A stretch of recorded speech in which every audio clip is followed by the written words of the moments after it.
A'udzubillahiminasyaitonirrajim. Bismillahirrahmanirrahim.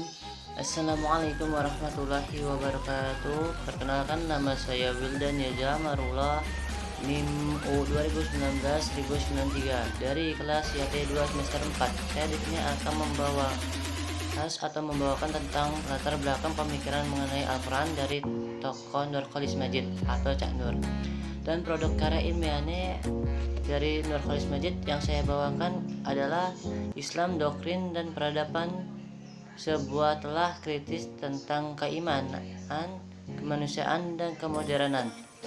Yang pertama, membahas latar belakang lahirnya beliau atau biografi beliau. Profil Nurcholish Madjid: lahir di Jombang, Jawa Timur 17 Maret 1939. Dan juga riwayat profil pendidikan dari Nurcholish Madjid, yaitu pendidikan dasarnya ditempuh dalam 2 sekolah dasar. Yang pertama dari Al-Wataniyah yang dikelola oleh orang tuanya sendiri, dan yang kedua dari sekolah rakyat atau sekolah biasa atau SR di Mojoanyar, Jombang. Pada kota yang sama, Nurcholish Madjid melanjutkan pendidikan menengah pertama di SMP. Kemudian setelah menyelesaikan pendidikan dasarnya, Nurcholish Madjid melanjutkan pendidikan pada pesantren Darul Ulum Rejoso, Jombang, salah satu pesantren yang dikelola oleh NU. Tapi studinya di pesantren ini tidak berlangsung lama, kurang lebih berlangsung 2 tahun. Kemudian Nurcholish Madjid nyantri di pesantren Darussalam Gontor, Ponorogo, Jawa Timur, sekitar 120 km dari Jombang. Pesantren ini Nurcholish Madjid masuk ke KMI, Kuliyatul Muallim Al-Islamiyah, dan tamat 6 tahun kemudian pada tahun 1960 Masehi. Setelah menyelesaikan pendidikan menengahnya tersebut sesuai tradisi pesantren, Nurcholish Madjid masih sempat mengajar di pondok pesantren yang telah membesarkannya.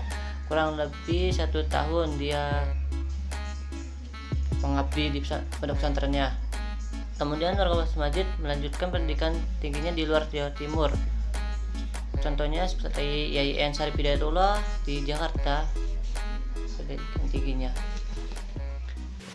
Selanjutnya saya bisa satu karya ilmiahnya yang berjudul yang tadi saya sebutkan di atas.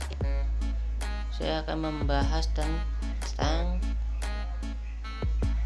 pemikiran mengenai Al-Qur'annya. Yang pertama itu konsep-konsep kosmologis di dalam Al-Qur'an. Yang kedua, konsep-konsep antropologis di dalam Al-Qur'an. Yang pertama, saya bahas tentang konsep-konsep kosmologis dalam Al-Qur'an. Itu adalah salah satu perkara penting yang banyak dibahas dalam kitab suci, ialah alam semesta ini. Contohnya yaitu 1. Alam adalah wujud yang benar dan nyata. Kedua, alam semesta sebagai wujud berhikmah atau teleologis. Yang ketiga, hukum alam yang pasti, takdir Allah bagi ciptanya. Yang keempat, ilmu pengetahuan atau sains. Dan selanjutnya saya akan membahas tentang konsep antropologis dalam Al-Quran. Itu salah satu ajaran dalam Al-Quran yang tepatnya tidak mendapat cukup banyak perhatian, ialah berkenaan dengan konsep-konsep antropologis atau konsep-konsep tentang manusia hidup, makhluk hidup. Contohnya itu kekhalifahan manusia di muka bumi. Yang kedua, manusia dan lingkungan hidupnya, yaitu alam. Yang ketiga, manusia dan lingkungan hidupnya, yaitu sejarah. Yang keempat, fitrah dan kelemahan manusia. Yang kelima, iman sebagai jalan keselamatan. Sekian dari saya. Wassalamualaikum warahmatullahi wabarakatuh.